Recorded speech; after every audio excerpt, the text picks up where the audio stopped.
السلام عليكم ورحمة الله تعالى وبركاته دمان دعوة يا شيخ كحيران يوتيوب كنا سيتون كوليج كسر هذا فيديو عصب أو عينك هذي دونا عوان هذا حساسية كسوة نوعية ده دوكسية ده سريع وطنك تركيا maybe waxa laga yaabaa fiidiyoal hore oo ku saabsan wadanka Turkiga secondaryadiisa noocyadiisa inaad soo daawateen hadaba maadaama Soomaalidii sanadadii u dhameeyay wadanka Turkiga aad u soo aadayaan ama caafimaad deegaan waxbarasho si kastaba ha u soo aadeen wadankii aad u soo aadayaan ubadkoodina ay rabaan in ay waxbarasho ay geystaan waxa muhiim ah inaynu isla fiirino marka wadanka Turkiga secondaryada ka jira iyo xaaladahooda ilmahayga secondarygeeba u fiican secondaryga ilmahayga aan hadda u doorayo mustaqbalkiisa saameyn mu ku yeelan doontaa inaynu isla ogaano oo wax aad u muhiimsan hadaba intaan fiidiyoga bilaabin hadii ay tahay markii koowaad soo booqato YouTube-keena fadlan ha ilmaamin inaad subscribe saardo gambalada kana furato si xogaha ku saabsan wadanka Turkiga ay markaynu soo galin aad ku soo gaaraan sidoo kale ha ilmaamin inaad la share gareyso dhamaan asxaabtaada baahida u qabtay inay ku ogaadaan wadanka Turkiga secondaryadiisa hadaba sida normalka ah wadanka Turkiga waxbarashadiisu 12 sano galaaska koowaad ilaa galaaska 12aad waa bilaash wax lacaga abeeraad la iska maqaato sidoo kale galaaska koowaad ilaa 8aad kuna qofka soo Turkiya ay ku khasban yahay inuu barto dugsiga sare markuu soo gaaro qofka markaas waxa weeyaan baa la rabaa in uu si wato inuu iskaga haro laakiin 1 ilaa 8aad qofka soo Turkiya uu ku khasban yahay in uu 8aad sano waxbarashada uu qaato uu ku khasban yahay hadaba ilmihi imtixaankii dugsiga 8aadka markuu uu soo galo oo uu ka soo baxo darajadiisa iyadoo ay saameyn ay ku leedahay oo aan meesha laga saareynin ilmihi secondary-ga nooca uu dooranayo muhiim bay u tahay waxay muhiim ugu tahay ilmaha kani ma ka bixi karaa secondary-ga aad u geysay darajadiisi horta waa xanimaysa oo sax darajadiisi saameyn bay ku leedahay waxaynu ka soo qaadaynaa marka ilmaheennii darajo ku haboon in uu wato baynu ka soo qaadaynaa hadaba ilmaheennii darajo saxsan oo darajo sare isagoo wata secondary-ga ku haboon sidee baan ugu doorbidi karnaa ilmaheennii secondary-ga aanu maanta geynayno waxa ay saameyn ay ku yeelan doontaa mustaqbalkiisa jaamacadiisa waxa uu baran doono hadaba si aynu isla ogaano wadanka Turkiga qaybo fara badan baa la sheegaa ko waxay dhaan 5 qaybood buu leeyahay laakiin anagu waxaan leeyahay 7 qaybood oo wadanka Turkiga secondary-diisu ay yihiin secondary-ga koowaad waxa la yiraahdaa fen liseleriga waa secondary-ga lagu barto science-ka secondary-ga labaadna waxa la dhahaa anadolu liseleriga waa secondary-ga lagu barto science-ka iyo arts-ka labadiiba ilmaha waa lagu baraa secondary-ga saddexaadna waxa la yiraahdaa social bilimna liseleri waa secondary-ga ilmaha lagu barto arts-ka kan afraadna waxa la yiraahdaa masalak bay technique anadolu liseleriga waa secondary-ga lagu barto shaqada iyo xirfadda ilmihi lagu baraayo kan shanaadna waxa la yiraahdaa imamaati liseleriga waa secondary ilmaha lagu baro waxyaalaha la xiriira diinta mid kasta waynu ka hadli doonaa aad baan uga hadli doonaa si aad u qoto dheer baynu ka hadli doonaa haddii Ilaahay qadaro secondary-ga leexana waxa la yiraahdaa oo badanaa wax weeyaan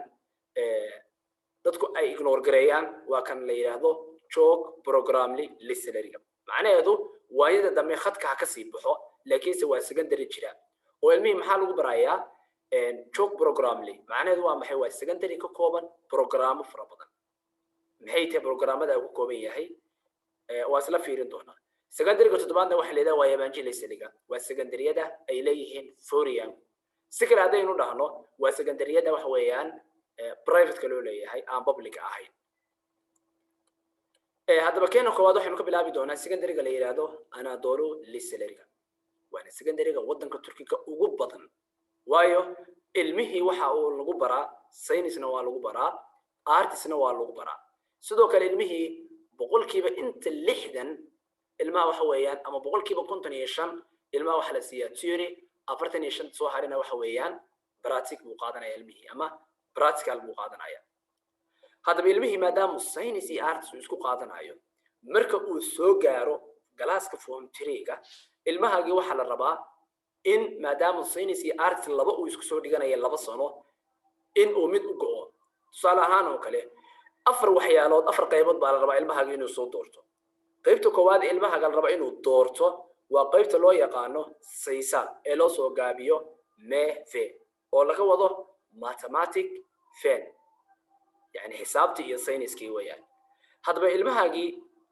wuxuu dhiganaya anadol form 3 buu soo gaaray hadii ilmahaaga marka uu ku fiican yahay qaybta la yiraahdo maadooyinka la yiraahdo xisaabta physics-ka chemistry-ga biology-ga haduu ilmahaaga uu ku fiican yahay marka uu isagoo anadol uu dhiganayo form 3 marka uu soo gaaro waxaad kula talisaa in uu ku biiro qaybta la yiraahdo saysaalka inuu ku biiro sababtoo ah aad waxa loo qaataas qaybtaasi xisaabaadkii physics-kii chemistry-gii biology-gii baa loo qaata markuu secondary-ga uu ka baxo oo labada sano ee form 3-ga iyo form 4-ka maadooyinkaas xoog loogu sii saaro wuxuu isu diyaarin doonaa ilmahaagii imtixaankii dawladda ee form 4-ka imtixaanka dawladuna laba imtixaan weeyaan mid waxa la yiraahdaa TET baa la dhahaa midna waxa la yiraahdaa IET TET-gu waa maxay waa imtixaan gabi ahaanba ardada secondariyada kala duwan ee wadanka Turkiga laga qaado imtixaanka ardayga ka baasa waxa uu ku guuleysta abaalmarin waxa loo siiyaa in uu helo kulliyad 2 sano jaamacad inuu ka dhigan karo hadaba ilmahaagii marka kulliyad 2 sano hadii aad la rabto imtixaanka TET-ga uu ku filayaa secondary markuu ka baxo laakiin hadii aad la rabto kulliyad 4 sano waxa uu ku khasbanaan doonaa inuu galo IET uu ku khasban yahay oo waa maxay haduu dana ka baaso kulliyad 2 sano kala loogu darayaa macnaheedu waa maxay kulliyad 4 sano abu qaadanaya ilmaha hadaba waxaan isla ogaanay hadda ilmaheeni anadol baynu geysanay yani school science arts ka kooban isugu jira baynu geysanay form 3 markii uu soo gaaray wuxuu ku fiican yahay science-ka ama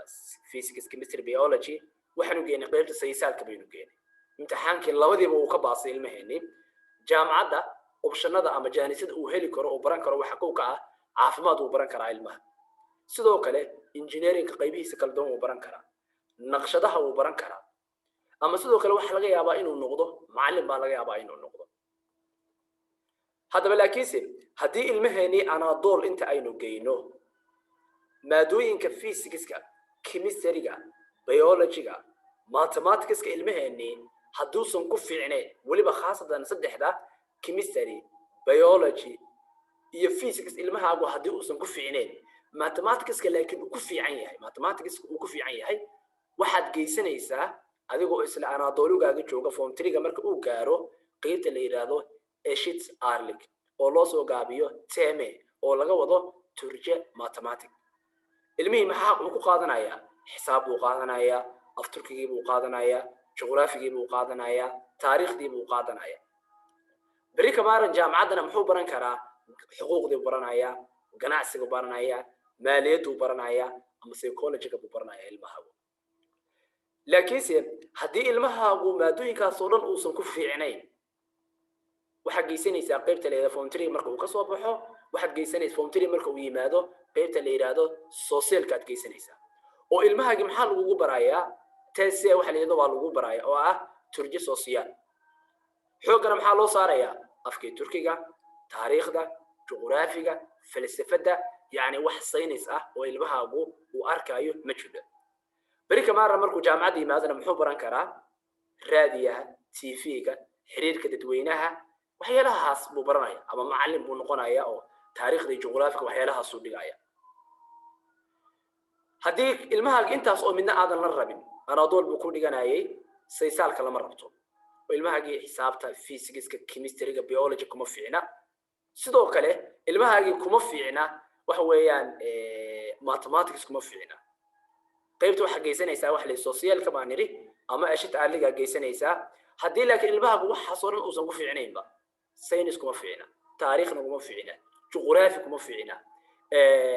waxyaalaha soo dhan ilmahaagu kuma fiicna ilmahaagu luqadaha buu ku wanaagsan yahay waxaad geysanaysaa qaybta la yiraahdo dil alaaniga waxa weeyaan form 3 uu soo gaaro waliba termka koowaad markuu qaato termka labaad waxaad ku daraysaa ilmaha qaybta luqaduhu aadaya luqaduhu baranaya ingiriisiga iyo afka Jarmalka labada luqadood baa hadda lagu dhigaa wadanka Turkiga intaan xog ku hayo labadaas buu baranaya ilmaha hadaba asxaabi marka intaas waxaan uga baxaynaa ilmaheena hadii aynu geysano qaybta la yiraahdo Anadol oo ah science iyo arts form 3 marka uu soo gaaro termka koowaad uu qaato termka labaad uu bilaabayana ilmahaaga waxa sugaya in uu doorto meesha uu aadi lahaa mustaqbalkiisa meesha uu jahayn lahaa in uu doorto marka ilmahaagi xilliga markuu yimaado waa inaad la tashataa waa inaad weydiisaa waxyaalaha uu ku fiican yahay meesha uu ku fiican yahay iyo waxa uu baran doono mustaqbalkana wax weeyaan ilmahaagu way xakameyn doontaa hadduu xisaabaadka physics chemistry biology isagoo Anadol uu ku dhigto sayniska kula sii tali si jaamacadda uu barto caafimaadka engineeringka kulliyadaha waaweyn haddii laakiin uusan chemistry physics biology uusan ku fiicnayn ilmahaagu waxaad kula talisaa inuu ku biiro qaybta la yiraahdo teme ashit arliga oo lagu barto xisaabta Turkiga juqraafiga taariikhda mustaqbalkiisana uu ku shaqeysan doono ama uu baran doono xuquuqda ganacsiga maaliyadda psychology waxyaalaha uu baran doono haddii laakiin ilmahaagu taariikh xisaab uu ku wanaagsanayn wax xisaab uu necab yahay physics chemistry biology uusan jeclaynba ama aqoon zaa'ida uusan u lahayn socialka gay si bari kamaaran tifiyada iyo raadiyaha iyo xiriirka dadweynaha waxyaalahaasi mustaqbalkiisa jaamacadda uu ka barto haddii laakiin waxaaba uusan ku fiicnayn oo luqadaha ugu fiican yahay qaybta luqadaha gay si bari kamaaran uu tarjumaanku ugu noqdo ama waxa weeyaan macallin luqadaha dhiga uu kugu noqdo hadaba ilmahaasi sidaas waxa weeyaan ayuu noqon doonaa mustaqbalkiisa waana iskuulka ugu badan ee waxa weeyaan wadanka Turkiga laga helo iskuulka labaad waxa la yiraahdaa Fenley Saleriga waa iskuulka lagu barto science arts dhan ilmaha gaarka maayo science ilmaha ugu baranaya waana iskuulka ugu tayada wanaagsan ardada ugu tayada wanaagsan imtixaanka dawladda ay ka soo baxaan iskuulka ugu tayada sanadda waxa weeyaan xagga form 4 markii imtixaanka la galo ardada ugu dhibaxa sareysa ugu aqoonta badan ugu tayada wanaagsan waa ardada ka soo baxa fenka ama science-ka ilmihii maxaa lagu tababarayaa teknoolajiyada sidoo kale maxaa lagu tababarayaa ilmahaagii horumarinta science-ka markuu dugsiga sare ka baxo automatically isagu waxa weeyaan ma lahan de inuu isagu doorto saynisaal waxa soo dhan ma qaadanayo macnaheedu waa arday saynisaal qaatay weeyaan muxuu jaamacadiisa awood u leeyahay inuu barto caafimaadkii ilkaha farmashiga engineering waxyaalahaas oo dhan lagu baran karaa oo ilmahaaga wuu baran karaa form 3 markuu soo gaaro isagu ma lahanba inuu kala doorto wuxuu kala dooranaya ma bijidaba isagu maadaama waxa weeyaan ilmahaagii walba science uu baranayay ilmaha iskuulka saddexaad waxa la yiraahdaa Imaam Hatib waa iskuul waxa weeyaan ilmaha lagu baro waxyaalaha diinta la xiriira oo ilmaha lagu baraa sida tusaale ahaan oo kale quraanka imaamnimada khatiibnimada 4 sano buu baranaya hadaba ilmaha ka soo baxa Imaam Hatibka ilmaha ka soo baxa imtixaanka dawladda ee TYT-ga ama IIT-ga marka uu galo wuxuu ku guuleysanayaa tusaale ahaan oo kale wuxuu baran lahaa program tusaale ahaan oo kale ilmahaagii Imaam Hatib uu ku dhameeyay 4 sano ku soo qaatay imtixaanka dawladda uu galay qaybta waxa uu galay TYT-ga buu ku galay ilmahaagii tusaale macnaheedu waa maxay TYT-gu waa imtixaanka ardayga hadii uu galo uu ku helo kulliyad 2 sano tusaale ahaan oo imtixaankaas uu galay darajo fiican buu ka qaatay tusaale ahaan oo kale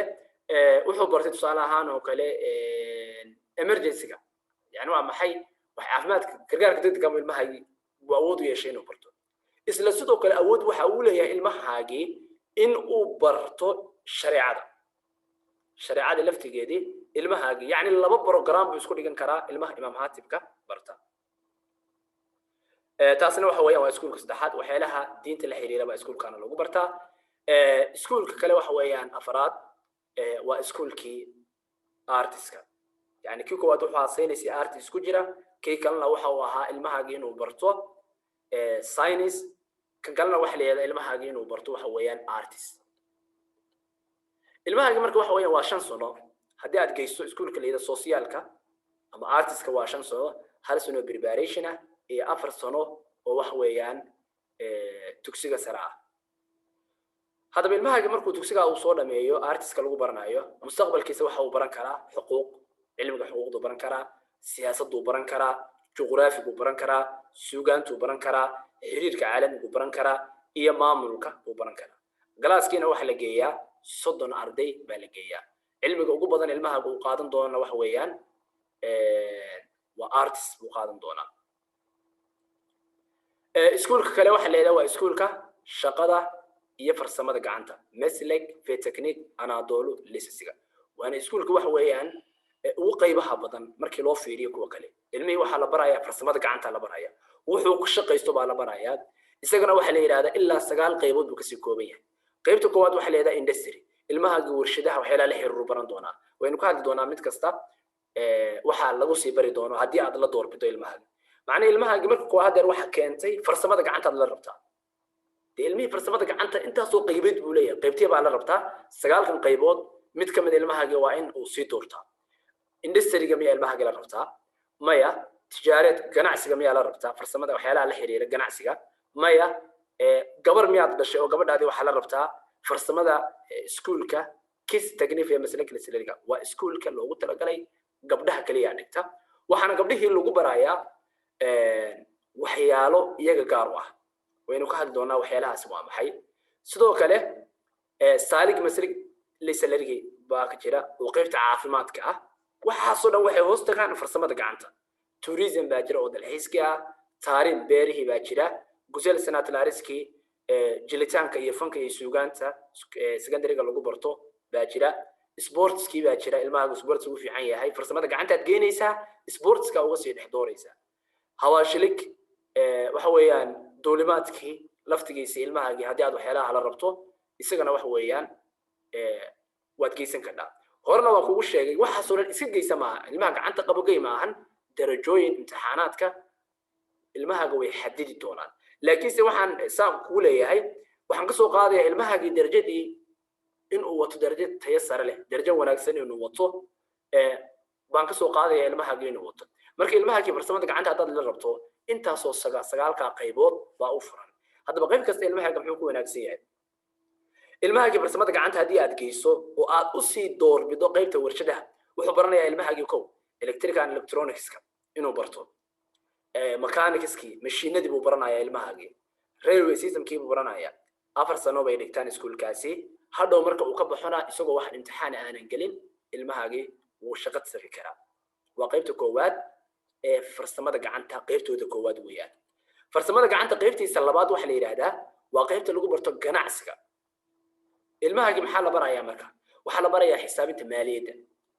dawladda qaabka loo xisaabiyo maaliyadda shirkadaha gaarka loo leeyahay qaabka loo xisaabiyo suuqeynta buu ilmaha ku baranayaa maamulka xafiisyada la barayaa xogahaynta ama secretary-ka qaabka loo noqdo la barayaa teknoolajiyadii baa la barayaa waa qaybta wax weeyaan ganacsiga 4 sano oo dhiganaya marka uu ka qalin jabiyana isagoo wax imtixaan aan gelin buu shaqo tagi karaa qaybta kalena waxa la yiraahdaa kis technique iyo maslak lisaliga waa iskuulka gabdhaha shaqada iyo xirfadda يعني اسكول كان قبلها كليا لو قلت لك علي وحنا لو برا وحياله قبلها قاروها سدا فرشحنك على برا سدا إلا أنصارستا تيم هجاجنتا خدمين تعرورتا أضو وح الله لو وحي قبلها الحريرة اسكول كاسي بالو برا سدوا كل المها كيف رسمتك عنها داد جيزته قيبت أفراد وكريان كروا قيبت وحليل عافماتك والمها جي وحياله عافماتك الحريرة بالو برايا وحياله عافماتك الحريرة المها جي مركي لبرو ilmaha wuxuu awood u yeelanayaa kalkaaliyaasha isbitaalada ka shaqeeya inuu la shaqeeyo sidoo kale ilmaha wuxuu awood u yeelan karaa umulisooyinka isbitaalada ka shaqeeya inuu u noqdo qof caawiye inuu u noqdo sidoo kale daryeelka caafimaadka qof ka shaqeeya buu noqon karaa waa hadii ilmaha farsamada gacanta inta aad geyso aad uga sii doorto qaybta la yiraahdo saalig maslak lisaliga qaybta caafimaadka sidoo kale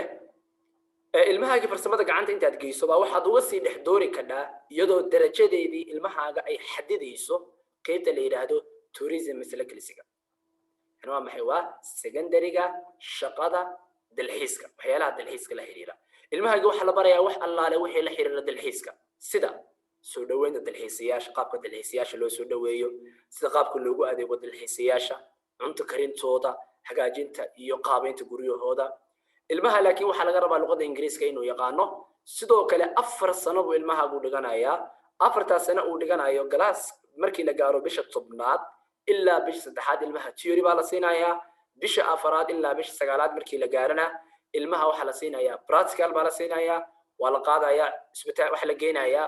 hoteelada la geen doonaa si ay practical ugu soo qaataan goobaha dalxiisayaasha la geen doonaa si ay sidoo kale ay uga soo qaataan practical kaana waa qaybta shanaad haddii ilmahaagi farsamada gacanta intaad geyso aad uga sii dhex doodho qaybta waxa la yiraahdo dalxiiska qaybta shanaad ee dalxiiska waxa weeyaan farsamada gacanta waa qaybta la yiraahdo taarim lisliga waa secondaryada lagu barto cilmiga beeraha ilmahaagi maxaa la barayaa dhaqaalaha wadanka la barayaa cilmiga beeraha la barayaa isticmaalka qalabka beeraha la barayaa caafimaadka dhirta la barayaa caafimaadka xayawaanka la barayaa qurxinta deegaanka baa la barayaa isna waxa la yiraahdaa waa iskuul jira weeyaan qaybta toddobaad ilmahaagi haddii aad farsamada gacanta geyso oo baran karo waxa leedahay waa qaybta la yiraahdo guseel sanaad lisliga ilmahaagi waxa la barayaa naqshadaha sawirada ilmahaagi artist buu noqonayaa waxa la barayaa ilmahaagi fanka la barayaa jilitaanka aktarnimada ilmahaagi baa la barayaa qaabka wax loo jilo baa la barayaa laakiin si ilmo kasta lama qaato ilmihi tusaale ahaan oo kale imtixaankii dugsiga dhexe darajo waxa laga rabaa si iskuulka u galo farsamada gacanta qaybteeda jilniinka iyo fanka qaas si uu u galo 3 shardi baa laga rabaa shardiga koowaad waxa way ilmahaagi imtixaanka dugsiga dhexe waa inuu haystaa darajo 70 iyo wax ka sareeya ko labo 70 iyo wax ka sareeya ilmahaagi marka uu wato waa in ilmahaagi hibo uu leeyahay waxyaalaha kale tusaale kale sawiraadaad ilmuhu waa inuu hibo u leeyahay fanki waa inuu hibo u leeyahay jilitaanki waa inuu hibo u leeyahay inta kaliya ma looga sii haraya maya waxa laga qaadayaa imtixaan afka turkiga lagu dhaho iyo taneegsanafi imtixaanka hubinta hibada imtixaanka ilmahaaga laga qaado haddii uu konton uu ka sara mareeyo konton iyo wixii ka sareeya uu keeno ilmahaagu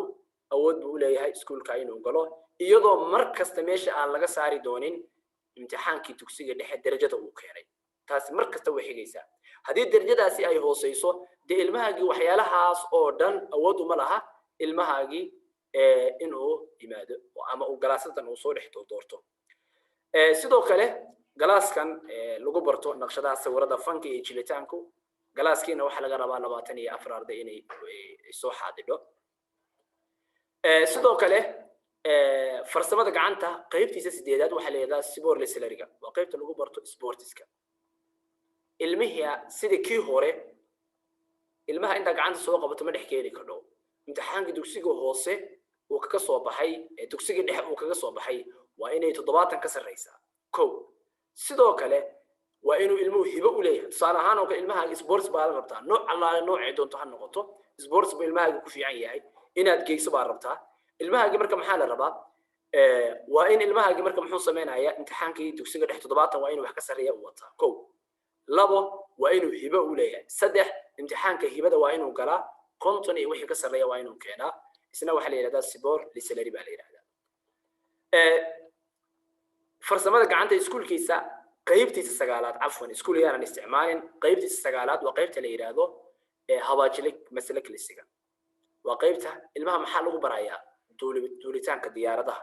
maamulka hawada iyo wax allaale wixii ku saabsan duulimaadka iyo hawada ilmaha lagu barayaa haddaba daawadayaal haddii ilmahaaga farsamada gacanta aad la rabto 9 option buu sii haystaa haddii aadan la rabina ana doolibaad geysan kadhaa hadhow markuu form 3 uu soo gaaro galaaska 11aad teeramkiisa labaad ilmahaaga waxa sugaya in uu doorto 4 qaybood mid kamid inuu doorto ilmahaaga saysaal miyaa la rabtaa shit aarig miyaa la rabtaa social miyaa la rabtaa diilka miyaa la rabtaa haddii aadan anadool ilmahaaga aadan la rabin ba oo science artist ba aadan la rabin ba automatically ilmahaaga science ka geysan kadhaa automatically ilmahaaga waxaad geysan kadhaa arts baad geysan kadhaa automatically ilmahaaga waxaad geysan kadhaa waxa weeyaan imaam hatib oo qaybta diinka aad geysan kadhaa iskuulka lixaad marka oo wadanka jira waxa la yiraahdaa joog program lisleri waa iskuul ka kooban programo fara badan macnaheedu waa maxay waa iskuul ardaygii waxa uu ku qaadanayaa anadol iyo maslak macnaheedu waa maxay anadolku ilmo waxa lagu baraa baan ku yiri science iyo artiska labadaas maxaa loogu sii daray maslak baa loogu sii daray oo ah shaqa loogu sii daray macna ilmihii saddex buu qaadanaya shaqadiina uu qaadanaya waxyaalihii lagu shaqaysan lahaa sidoo kale saynisna uu qaadanaya artsna uu qaadanaya secondaryga noocaasna waxa la yiraahdaa job program lislary baa la yiraahdaa iskuulka ugu dambeeya waxa la yiraahdaa evangelist baa la yiraahdaa waa iskuulaadka ay leeyihiin fooriyaanku ama shisheeyaha si kale haddii loo hadlo waa iskuulaadka private-ka weeyaan iskuulaadkana waxa weeyaan wadamada leh badanaa waxa kamid ah Mareykanka kamid ah Faransiiska kamid ah Talyaaniga kamid ah German baa kamid ah iskuulaad bay ku leeyihiin wadanka Turkiga sidoo kale hadeer iskuul Soomaali ay leedahay laftigiisa baa iskuulaadka kamid ah haddaba asxaabi waxa weeyaan intaas waxaan uga baxaynaa secondaryada wadanka Turkiga haddaba waalid kasta ama waalidiinta ku haminaya ciyaalkooda inay wadanka Turkiga ay keensadaan waa inay marka koowaad ku fakaraan war ilmahaygu xagee buu ku fiican yahay ilmahaagu haddii tusaale ahaan oo kale saynis uu ku fiican yahay oo physics-ka chemistry-ga si kale haddaan kuu qaado ilmahaagu sayniska hadduu ku fiican yahay haddii ilmahaagu sayniska uu ku fiican yahay wadankii markaad timaado darajo fiicanna uu haysto ilmahaaga ama waxaad geysataa iskuulka feenka oo sayniska kaliya geyso ama ilmahaaga waxaad geysataa Anadolu geyso markuu form 3 soo gaaro termka labaadna ilmahaagi waxaad kula dadaashaa qaybta sayniska inuu ku biiro يعني قيمة الساينس كأنه كبيره وقول دال المها ساينس كم فينا لكن حسابته كوي في عينه حسابته كوفي عن بكوفي عن حسابته لكن كيمستري بيولوجي وحيلها مادوين كم فينا المها واحد جيسة أنا دولو جيسو أنا دولي مركي أد جيسة أنا مركو فوم تري تيرن كلا بعد سو قارنا قيمة أشد أرلك جيسو هل كاس حسابنا وكأركايا مستقبل كيسة وحيلها عن فعل دونا oo ay kamid tahay xuquuqda oo ay kamid tahay ganacsiga cilmiga barashada ganacsiga waxyaalahaas uu baran doona ilmaha hadii laakiin ilmahaagu uusan wax xisaaba iyo chemistry biology physics uusan ku fiicneen ilmahaaguna Anadolu geyso marka uu soo gaaro form 3 termka labaadna socialka ku darso ama qaybta diilka ku darso ama se Anadolu ha geysan Imam Hatib ka geyso iskuul kasta waxa weeyaan wadanka Turkiga noocaas uu leeyahay yani waa maxay waa system waxbarasho oo loogu talagalay qof allaale qofkii ilmo kasta ee Turkiya inuu san dhicin meel ilaa ilmo meesha ku fiican yahay buu tagi doonaa sidoo kale waxaan rabaa waalidiinta Soomaaliyeed khaasatan waalidiinta wadanka jooga wadankeena jooga ama meel kale jooga ubadka waxbarashada u dira khaasatan jaamacadaha u dira waa inaysan cadaadis ay ku saarin ilmahoodii tusaale ahaan oo kale ilmihii saynis buu kuma fiicna ilmaha kan dugsi sare soo dhigtay dugsigiisa sare aad buu u necbaa waxyaalaha sayniska artsku ku fiicna waalidkii waxa laga yaabaa in ilmihii cadaadis ay u saaraan ay dhahaan waa inaad caafimaad barata waa inaad barata engineering waa inaad barata ilmihiina ko waalidkii amarkiisa ma diidi karo marka muxuu ku khasban yahay waa inuu waalidkii wax weeyaan wuxuu dhahay iska yeelaa bari kamaar ilmahaagana mustaqbal ma yeelan doono sidoo kale suuqa maadaama adigu aad lacag ku soo aragtay dad caafimaad soo bartay oo shaqeynaya dad injineero soo bartay ay shaqeyn doona bari ilmahaagu kuma shaqeyn doono marka ilmaha aynu ka dhigno mid free ah ilmuhu isaga ka badiya waxa uu ku fiican yahay 12 sano soo dhiganayay ilmaha meesha uu ku fiican yahay wax weeyaan aanu deeyno حتى والدين قار هير waxay gaarsiiyaan ilmahooda inay ku cadaadiyaan ay dhahaan wax weeyaan hadii aadan caafimaad barayna wax lacag ku soo dirimaayo wax biil ku siimayo marka ilmihiina wax weeyaan wuxuu sameyn doonaa uu iskaga dadaali doonaa laakiin se mustaqbal iyo horumar kama gaarsiin doono wax weeyaan ilmihiisi cilmiga uu soo bartay hadhoona wadanka markuu yimaado barnaamij waxa bilaaban doonta ah shaqo ma laha wadanka maxaa keenaya wadanku shaqo inuusan lahayn dadku ay dhahaan sababtoo ah ilmaha kan wax lagu khasbay buu soo bartay laakiin ilmaha kan 12 sano wax soo barnaayay waxa uu ku fiican yahay isaga ka og hadii wax uu ku fiican yahay uu barto niyad buu hayaa horumar buu gaarsiin doonaa bari nafsadiisa iyo dadkiisa iyo dalkiisa wuxuu noqon doonaa mid horumar ku fiican gaarsiya ilmaha sports haduu ku fiican yahay u daa sportska ha barto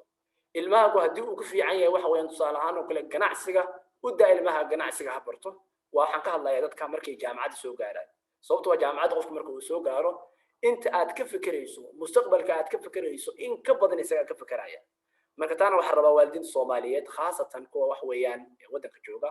in ay cadaadis ay ku saareen ilmahooda marka uu jaamacad u bilaabay waxa uu ku fiican yahay isaga ka u daa sababtoo ilmaha hadii ay cadaadis saaro imtixaanku uu dadaalayaa shahaadana uu ku keenayaa beri laakiinse wuxuu noqonayaa qof aan waxba isaga istarin adigana aan waxba ku tarin dadkiisa dalkiisa iyo dadkiisana aan waxba anficin intaas waxa weeyaan aynu iska ilaalino ilmaheena inayna cadaadis saarno sidoo kale waxa weeyaan intaas waxaan kusoo gabagabaynaynaa asxaabay waxbarashada waddanka Turkiga khaasatan dugsiga sare insha Allah ta'ala intaynu kulmi doono fiidiyowgan xiga waanagoo isku duuban oo idin leh salaamu alaykum wa rahmatullahi wa barakatuh